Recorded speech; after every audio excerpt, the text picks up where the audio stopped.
জুমরা কোটি গেল পথিরে, ওই না সুন্দর বনের শহরে, সুন্দর বনের জঙ্গলি বাগের হাইরে ধুরে খাইলো তাহারে রে বিতির লেখো। আমরা তো ছোট্টবেলা একটা জঙ্গল করি, এক একটা সিজন আইলে আমাদের যেহেতুই ওই মোটর ভ্যান চালে আর ইয়ে চালে, আমাদের একটা নেশা একটা পেশা হয়ে গেছে যে আমাদের জঙ্গলে না গেলি আমাদের মন ভালো লাগে না। তো চৌত্রিশ 18 পাস নিয়ে আমরা মধু কাটতে যাই। তা আগে দিত 2 মাসই পাস, মানে 1 মাসের করে, এখন দেয় 15 দিনই পাস। আমরা একসাথে আমরা 8জনও যাই, 7জনও যাই, 6জনও যাই। ফরজের আজান দিলি নামাজ টামাজ পড়িয়ে এইবার দুটো ভাত খেয়ে আমরা জঙ্গলে উঠে যাই। দেখা যাচ্ছে যদি মধু যদি ঠেকে তাই তো 2-3 বার ওই নৌকায় আসলাম মধু নিয়ে নে। আর এই মধু না থাকে তোমার সারাদিন তোমার সারা বেলা হাঁটতে থাকতে হয়। কোন জায়গায় পাবো? এ জায়গায় কেটে গেছে আরেক জায়গায় যাই, নদী দিয়ে পাড়া কেটে গেছে ওপার যাই, ওপারে হলো না আরেক পাড়ে যাই, এই রকম বেড়াইতে হয়। দেখা যাচ্ছে মধুর চাকটা না কাটলে মধুর চাকটাই কিন্তু এই চাক বেরলো, এখানে মধু করলো, এই মধুটা যদি না কাটি তো ওরা আর বাড়ে না। ওই মধুটা এখান থেকে যদি এখন 5 কেজি কাটি, কিন্তু 7 দিন পর আর 5 কেজি হবে ওই মধুটা ওখানে। কিন্তু ওই 5 কেজি না কেটে নেই তো ওই 5 কেজি থেকে গেল ওই গাছে। তা আমার সংসারে একটা খরচ আছে না, আমার এখন 10,000 টাকা দিতে হবে, তা আপনি তো দিতে পারতেছেন না। 7 জন লোক নিতে গেলে 7-10কে 70,000 তার বাড়ি দিতে হবে, আবার ওই জঙ্গলে খাবার জন্যই তো আর 5,000 টাকা করে নিতে হবে। ফরেস্টার অফিসে মাথা পিছিয়ে 1500 টাকা করি। পার্টিরা যদি ধরে তাদের তো দিতে হবে আলাদা, মাথা পিছিয়ে 2,000 1,000 যে দিচ্ছে এই বছর সে জায়গায় দিতে হবে। তো এইভাবে আমরা দেখা যাচ্ছে 2 লাখ 2.5 লাখ 3 লাখ টাকা চালানি যায়। লোক যদি 6জন যায় 7টা ভাগ হবে, মাদনের 1 ভাগ দেওয়া লাগবে। কিন্তু মধু তো আমি তো বাইরে হাতে তখন আর বেচতে পারছি না, কিন্তু মাদন আমাদের কাছে সবটাই কুড়ি নিচ্ছে, এদিকে একটা ভাগও নিচ্ছে। আর মধুর দাম দেখা যাচ্ছে বাইকা বিক্রি হচ্ছে 1200 টাকা, আমি নিচ্ছি 800 টাকা, তো এইখানে 400 টাকা ওই লস। তাহলে এখানে মাহাজন ওর টাকা আছে, ওইটি বড় লোক, মধু তো তার ঘরেই তুলে দিচ্ছি।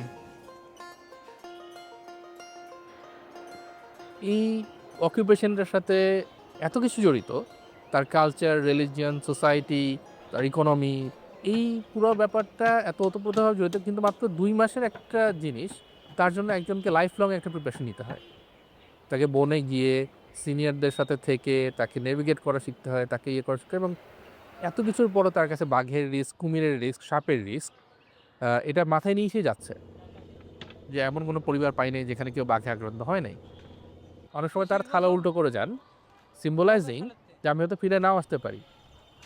যার এই সময়টা তারা স্টে করেন, মহিলারা চুল খুলে রাখেন বা বাঁধেন না, দিনের বেলায় চুলা জ্বালান না, এটা তাদের রিচুয়ালের পার্ট, যে তাদের ফ্যামিলি মেম্বারে যাতে সেফলি প্যাক করতে পারে।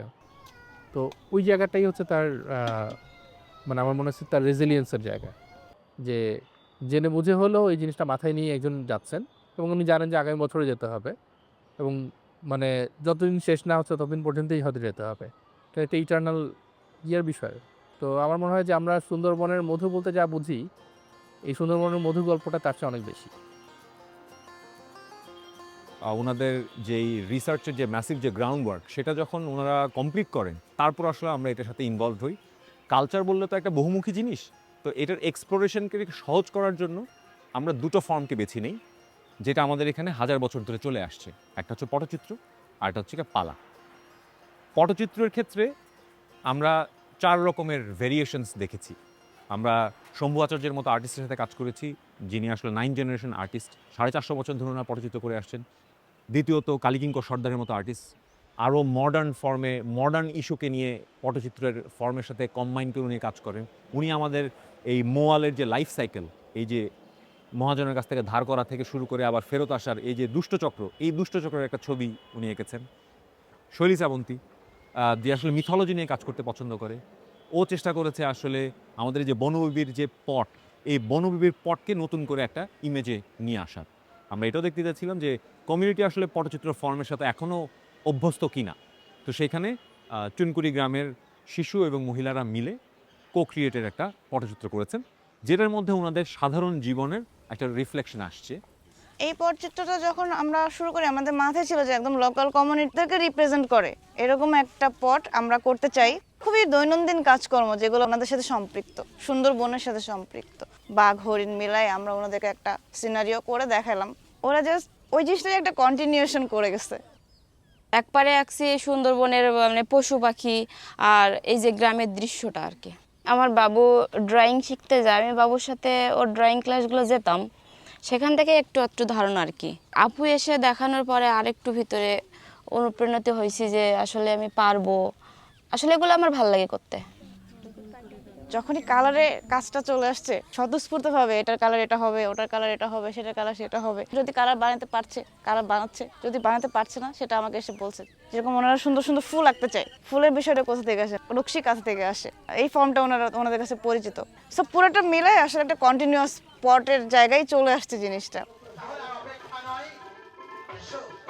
এই সুন্দরবন তীরবর্তী মানুষের জীবনের গল্পকে সবচেয়ে সুন্দর করে অথবা লোকায়িত ফর্মে করার তরিকাই হচ্ছে আসলে পালা। তো আমরা সেই অনুযায়ী এই অঞ্চলের বিভিন্ন দলের সাথে যোগাযোগ করেছি, ওনারা কী ধরনের পালা করেন সেটা দেখার চেষ্টা করেছি, এবং সম্মিলিতভাবে আমরা শেষ পর্যন্ত করেছি সেটা হচ্ছে ওনাদের যে বনবিবির পালা, যেটা 4.5-5 ঘন্টার একটা পালা, সেখানে 80 মিনিটের একটা ভার্জনে আনার চেষ্টা করেছি। সেটার জন্য আমাদের একটা ওয়ার্কশপ হয়েছে, আমরা কমিউনিটিতে একটা এক্সিবিশন করেছি, পালার একটা পারফরমেন্স করেছি।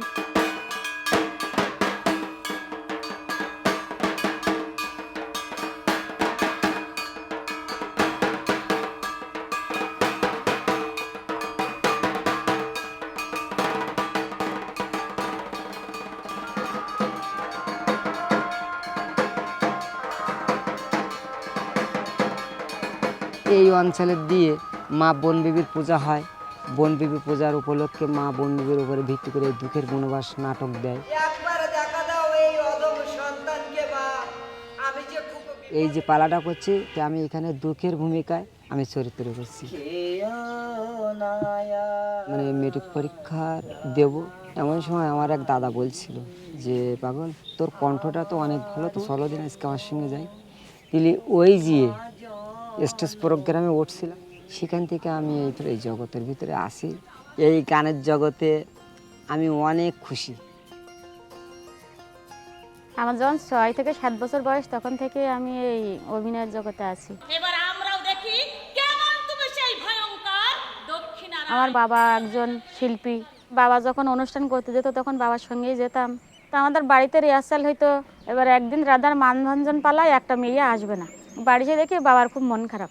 তখন যে বাবা তোমার মন খারাপ কেন? তা বাবা রেগে বলছে কি আমার মন খারাপটা তোর কি, তোর শুনে কী হবে? আমি বলো দিন দেখি, তোর বৃন্দা চরিত্র অভিনয় করতে হবে, মেয়ে পাচ্ছি না। তুমি তাহলে হারমোনিয়াম নিয়ে বসে দেখো, আমি এই গান গাবো আর অভিনয় আমি করি দেখাবো। বাবা যদি দেখি, এবার সেই অভিনয় আমি করি দেখাইছে। সেখান থেকে আমার এই অনুষ্ঠান শুরু। মা বনবিবির পালা নিয়ে এটা হচ্ছে দুঃখের বনবাস। আমার চরিত্র হলো বনবিবি, মানে আমি একজন দেবী, বন জঙ্গল এগুলো আমি রক্ষা করি।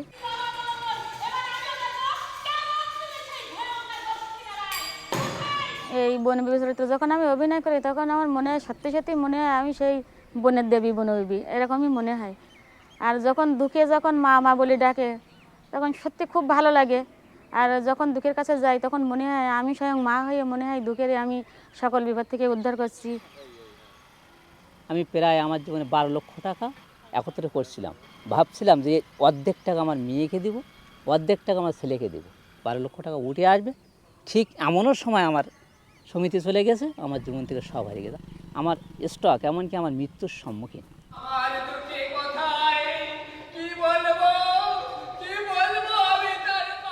আমি তখন আস্তে আস্তে গানের জগতে ফিরে আসলাম। মানে গানের জগতে এসে মানে আমার জীবন পাল্টে দিয়েছে, মানে মৃত্যুকে দূরে ঠেলে আমার আবার নূতন জীবন করার সৃষ্টি ঘটিয়েছে এই গানের জগৎ। সঙ্গীতকে এত প্রিয়, এত মনে আপন করে নিয়েছি। প্রায় 12টার সময় যখন কাংড়া নিয়ে যায়, 10টার সময়, সব সময় কিন্তু আমার মনের মধ্যে ওই গান গাইতে গাইতে যাবো।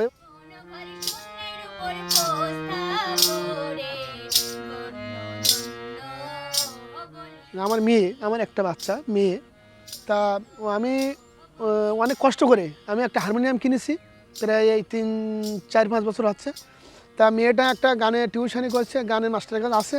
আমার মেয়েরা বলছি যে মা তুমি লেখাপড়া শেখো, তোমাকে লেখাপড়া শিখে চাকরি করতে এমন কোনো কথা না।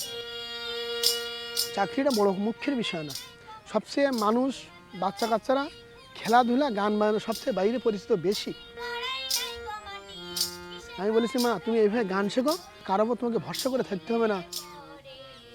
এটা বনবিবি পালা কাহিনী। তো এই পালাটা দেখাচ্ছে যে আমি কিছু কিছু এটা আমি পুঁথি দেখছি, পুঁথি পড়ে আমরা দুজনে স্বামী স্ত্রী দুইজনে আমরা ওইটা আবার যাত্রা দিয়ে রূপ করছি। আমি তো ওই পালায় আর কি দক্ষিণায়ের পাঠ করি এই, আর বাদ বাকি তো আছে এই যে দুঃখের মা করে।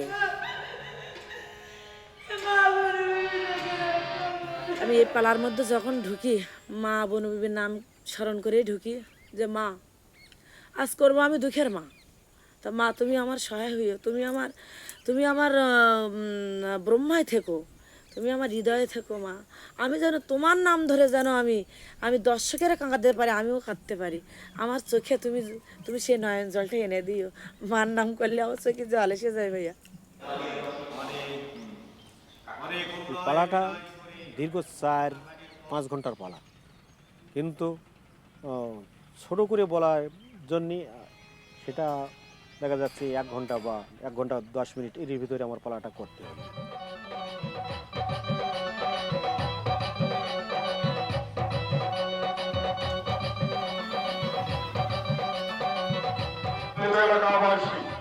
আর কিছুক্ষণ বাদেই শুরু হবে মা বনবিবির কাহিনী উপলক্ষে নাটক দুঃখের বনবাস, দুঃখের বনবাস।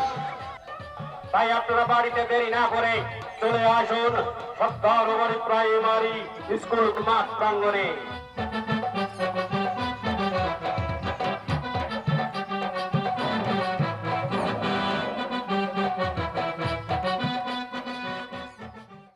কোথায় পুত্র দক্ষিণা,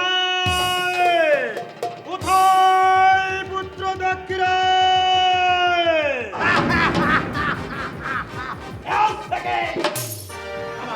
আসতে গেলে তাকে মরো বলে পূজা দিতে হবে, তা না হলে 1 ফোঁটা মোম মধু পাবে না।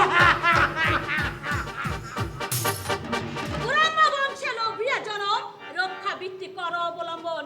এবার আমিও দেখি কেমন তুমি সেই ভয়ঙ্কর দক্ষিণা রায়। শুনেছি বনের মা বনবিবি মাঝে সকলের সবার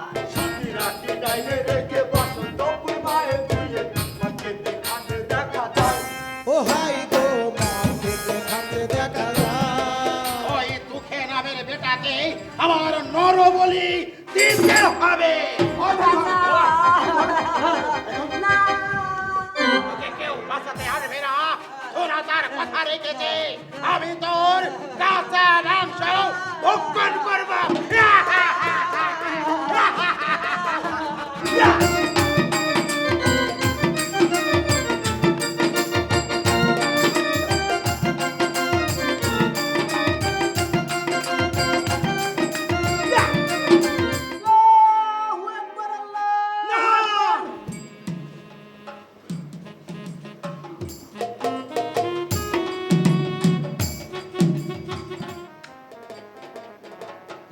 কি হাওয়াই